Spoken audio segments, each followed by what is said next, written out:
Selamat datang di channel Penduduk Mars. Buat yang belum tahu gue, perkenalkan nama gue Martian.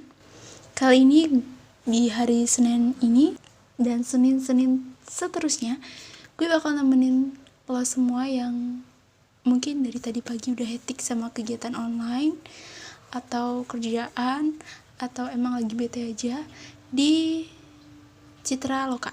Citra Loka itu apa? Citra Loka itu adalah cerita misteri sejarah dunia. Jadi kita bakal membahas soal cerita-cerita kisah-kisah legenda di tanah Indonesia atau di luar negeri juga, terus sejarah-sejarah yang ada di Indonesia atau ada di luar negeri juga, dan misteri-misteri pastinya. Dan di episode pertama ini, episode pertama kita bakal bahas kisah Bima Sena atau Bima atau Werkudara. Ya, ini Bimanya kisah ya, tokoh pewayangan, bukan si Bima anak SMA sebelah atau si Bima fuckboy yang ada di fakultas sebelah gitu. Iya, bukan. Ini adalah tokoh Bima Sena yang bertemu dengan Dewa Ruci pada saat dia mencari air kehidupan. Jadi bagaimana didengar sekarang juga. Oh ya, sebelum kita mulai, aku mau ngingetin lagi buat teman-teman semua untuk bantu klik tombol subscribe di bawah dan klik juga ya loncengnya biar teman-teman tahu kalau misalnya Martian sudah upload video atau podcast terbaru. Dan jangan lupa juga di like, di komen, dan share ke sosial media yang kamu punya. Selamat menikmati.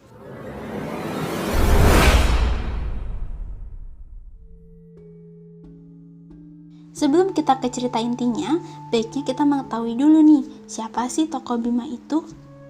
Bima alias Bima Sena atau bisa juga sih disebut dengan Werkudara adalah seorang tokoh yang paling legendaris.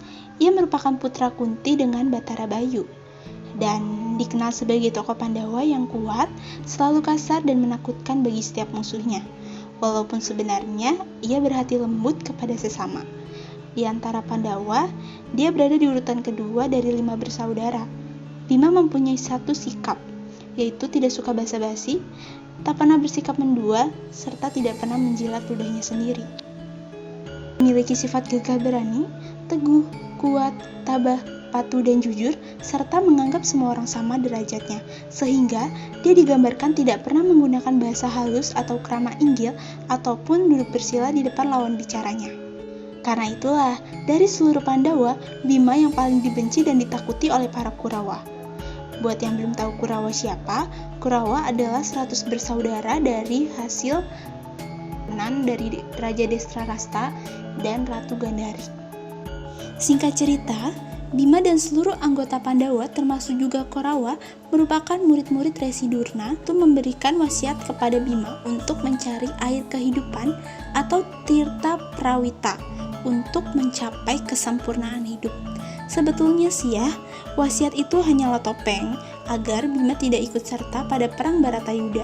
Namun, karena Bima ini memiliki sifat yang berbakti gitu ya sama gurunya, jadi dia tuh melaksanakan gitu apa yang gurunya perintahkan. Sebelum berangkat mencari air kehidupan, Bima menemui sang ibu untuk meminta izin agar ia bisa berangkat dengan tenang. Tapi mendengar itu, Ibu Kunti larang Bima untuk mencari air kehidupan. Baginya, perintah itu merupakan akal-akalan Durna untuk menjerumuskan Bima. Dan anggota Pandawa lainnya juga menyarankan agar Bima tidak melaksanakan perintah dari Resi Durna tersebut.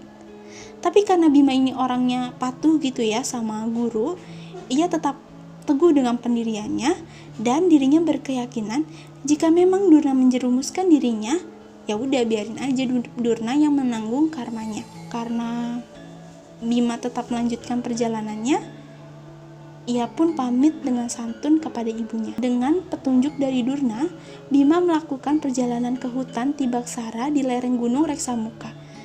Tapi bukannya menemukan air kehidupan, Bima justru bertemu dengan 2 raksasa, yaitu Rukmuka dan Rukmala. Terjadilah pertempuran antara Bima dengan 2 raksasa itu yang dimenangi oleh ya Bima lah. Merasa gak ada air kehidupan di hutan tersebut, ya Bima pulang, lalu menemui guru Durna. Tentu saja, Durna kaget dengan kembalinya Bima secara hidup-hidup. Sebab biasanya tuh gak ada satupun yang bisa selamat setelah masuk ke hutan Tibaksara.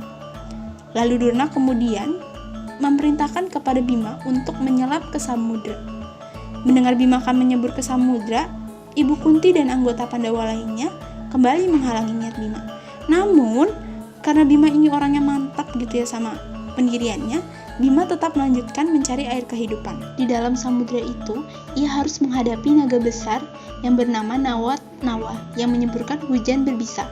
Dengan tangkas, ia menaklukkan Nawat Nawa, mencekiknya dan menusuk lehernya dengan kuku pancanaka. Seketika itu, matilah Nawat Nawa. Tetapi, setelah pertarungan besar itu, Bima menjadi sangat lelah dan hampir pingsan. Ia membiarkan dirinya diombang-ambing gelombang raksasa, seorang diri tanpa pertolongan siapapun.